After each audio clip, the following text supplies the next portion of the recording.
Hindi po sinabing pagyayamanin ka ng Diyos, kundi susustento ka ng Diyos yung iyong pangangailangan. Iba po kasi yung want sa need. Okay? You need a cell phone because it is needed. So nowadays, kailangan natin cellphone to communicate. But you only not need a certain cell phone. You want an updated version. Diba kaiba? Diba? Nabubuhay ka sa material na bagay. You need a clothing. Yung mga clothing natin. T-shirt, pants. You need it to cover your body. But you don't only need a certain shirt. You want a branded one. Nakakahiya sa barkada kung hindi ako ganito. See?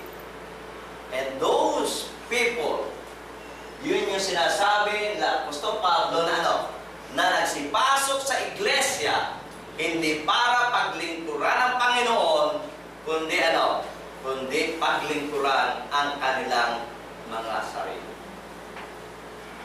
At nakakalungkot po yan. Sapagkat nangyayari sa kanila,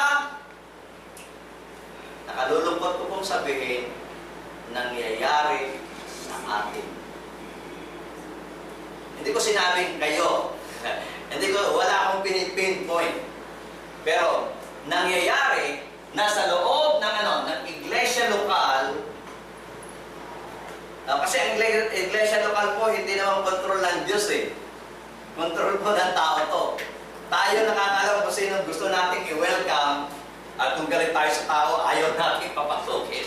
Di ba? Tayo nagko-control sa iglesia lokal. Sila, ang mga taga-Pilipos, nagko-control ng kanilang sariling iglesia lokal. Ang mga taga-Roma, nagko-control ng sarili nilang lokal. Ang Antioch, ang Iconio, ang Lystra, ang Derbe. Pero sa kanilang pagko-control, nakakapagpapasok sila ng mga tao, hindi pala tao ng Diyos. Kasi wala naman tayong magagawa. Kapag sabi ng tao na, uy, nakakinig na ako ng aral. Uy, nanampalataya na ako. Uy, magbabalik loob na ako sa Diyos. Uy, magpapabautismo ako. Anong gagawin mo? Pipigilan mo ba?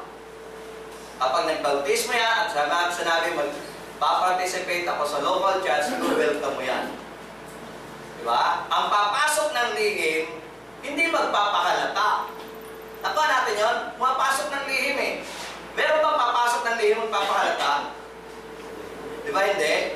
So kung ano yung daan, doon rin siya dadaan. Kung ano ang proseso, yun rin ang proseso. Pero hindi tayo marunong bumasa ng utak ng tao, hindi natin alam ang motibo kung bakit ang tao ay nag-join ng local church. Pero sa katotohanan, nababasa natin sa banal na kasulatan, umiral ang mga ganitong klase ng tao sa mga iba't ibang local church ng ating Panginoon Jesucristo noong kapanahunan ng mga apostol. May nakapasok sa Filipos, may nakapasok sa Roma, may nakapasok sa sa Galacia. Alam niyo, hindi lang po sa Galacia nakapasok ang mga tao nito. Tingnan niyo po. Isa pa sa napasok nila, ay, tinagalog lang po. Okay. Isa pa sa napasok nila ay yung iglesia na nasa Efeso.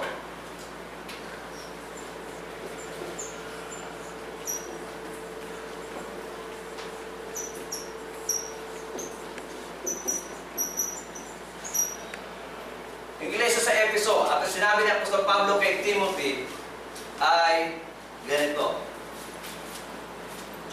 Sinulatan niya po si Timothy sa 1 Timothy chapter 6 at verse 5 niya binanggit. Ang sabi, pagtataltalan ng mga taong masama ang pag-iisip at salat sa katotohanan na nagsisipag-akala na ang kabanalan ay paraan ng pakinabang.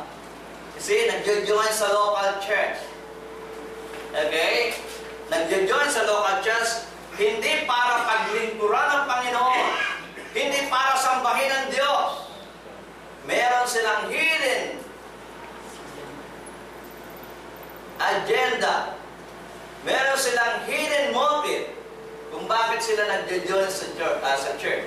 Na ang sabi, pagtataltala ng mga tao masasama pag-iisip at salat sa katotohanan, na nagsisipag-akala na ang kabanalan ay paraan ng ano?